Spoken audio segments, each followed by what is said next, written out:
This is lesson 28 on page 128. The first part of this lesson is complex fractions. A complex fraction is a fraction that does not have just a single term on the top over a single term on the bottom. Either there's a fraction in the numerator over a single term, or there's a fraction in the numerator over a fraction in the denominator.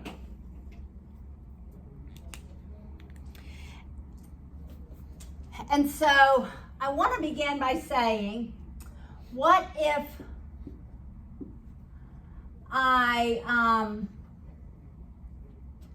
had something like this? Yes. You would cry? Yeah. Yes. Would you multiply the numerator and the denominator by 3? This is a complex fraction. Okay, could it be rewritten like this? Yes.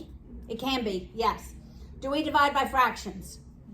No, what do we do? Multiply the inverse. Then. Multiply by the inverse. Right? That's what we're going to do here. We're going to apply that same concept. But we're going to see it as the rule of algebra. The only thing I can do is multiply by what's effectively 1. So I take the denominator, I take the reciprocal of the denominator and multiply it by over itself. Is this equal to 1? Yes.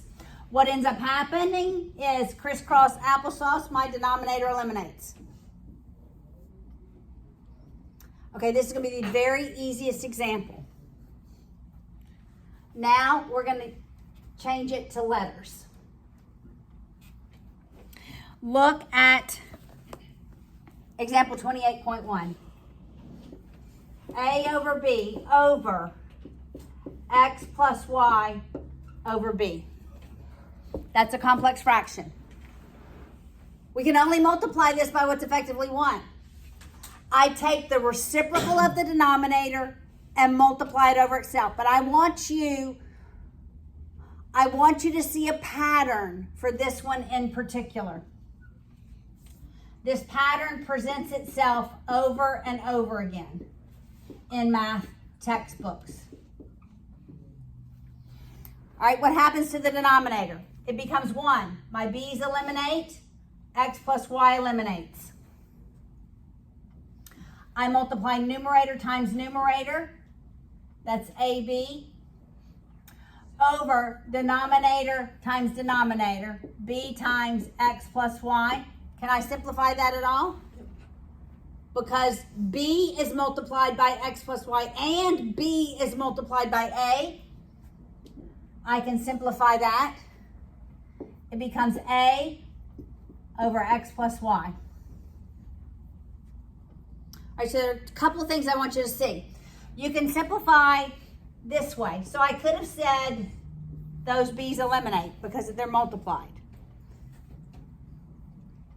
But I can also know that if in the very original complex fraction my denominators are the same, what's the pattern? If my denominators are the same, We'll cancel out later. it's numerator over numerator. Do you see that? See the pattern? If my denominators are the same, it's numerator over numerator. That's the pattern. Do the work, but you know the pattern, right? All right, let's look at the second example. A over A plus B all over C over A plus B. You already should be able to anticipate what the answer is. Don't say it, but you should be able to. Does everybody already anticipate what the solution is? I guess so. What, Dylan? Oh, don't do that. I really, yes, but you don't see the pattern? I mean, I guess, yeah. You do? No, I do, yeah. Okay, so what do you think the answer is going It's to A be? over C. Yes. But what do? I take this denominator. Exactly. I want you to see patterns. I multiply it by its inverse over itself. The pattern will not be in every problem. The denominator eliminates. Actually, it becomes 1. Anything over 1 is just what's in the numerator. Look, I can simplify. A plus B is the exact same term as A plus B. That entire term. If it were A plus C and this were A plus B, I couldn't eliminate anything. But when they're the exact same terms, I can. And the solution is A over C. Make sense? That's the first part of the lesson. Let's continue to the next part. In algebra, we always rationalize the denominators. Always. And what that term means is our denominator, we do whatever is necessary to make our denominator a rational number. All right, so then you have to know, what is a rational number? So what is a rational number?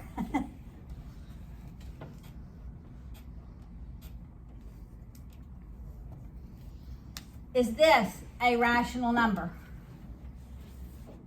It is not. So when you have radicals in the denominator, they are not rational numbers unless it were like that. Is that a rational number? What is that? It's 1/4, right?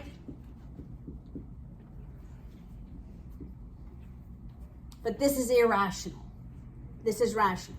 So in algebra, this is what's crazy about math. In algebra, well, there's a lot of crazy things, but it's a necessary thing. In algebra, we rationalize denominators. When you get to calculus, you begin rationalizing numerators because it asks a different question. You have to. It's so hard for my brain to flip in pre-calculus. Oh, wait. I have to verbally say, you're in calculus, you have to rationalize the numerator, not the denominator. So how do we, in fact, rationalize a fraction? What is the rule? What's the only thing, what do you think, Dylan? Only multiply it times what's 1 actively. Exactly. Okay, so how do I make the square root of 5 rational? Multiply it by the square root of 5. A radical times itself makes it rational. But I can only multiply by 1, so it has to be over itself. All right, so that becomes 3 square root of 5 over 2 times square root of 5 times square root of 5, which is 5, and it's 10. I can't simplify the 3 and the 10. So this is the final solution. You wouldn't bring the 10 to the numerator? I would not bring the 10 to the numerator. Why would I not bring the 10 to the numerator? It's in the denominator. I don't need to rationalize 10 any longer.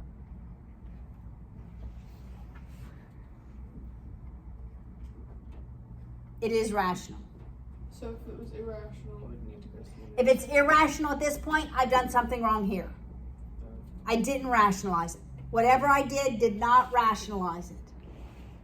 All right, look at example 2.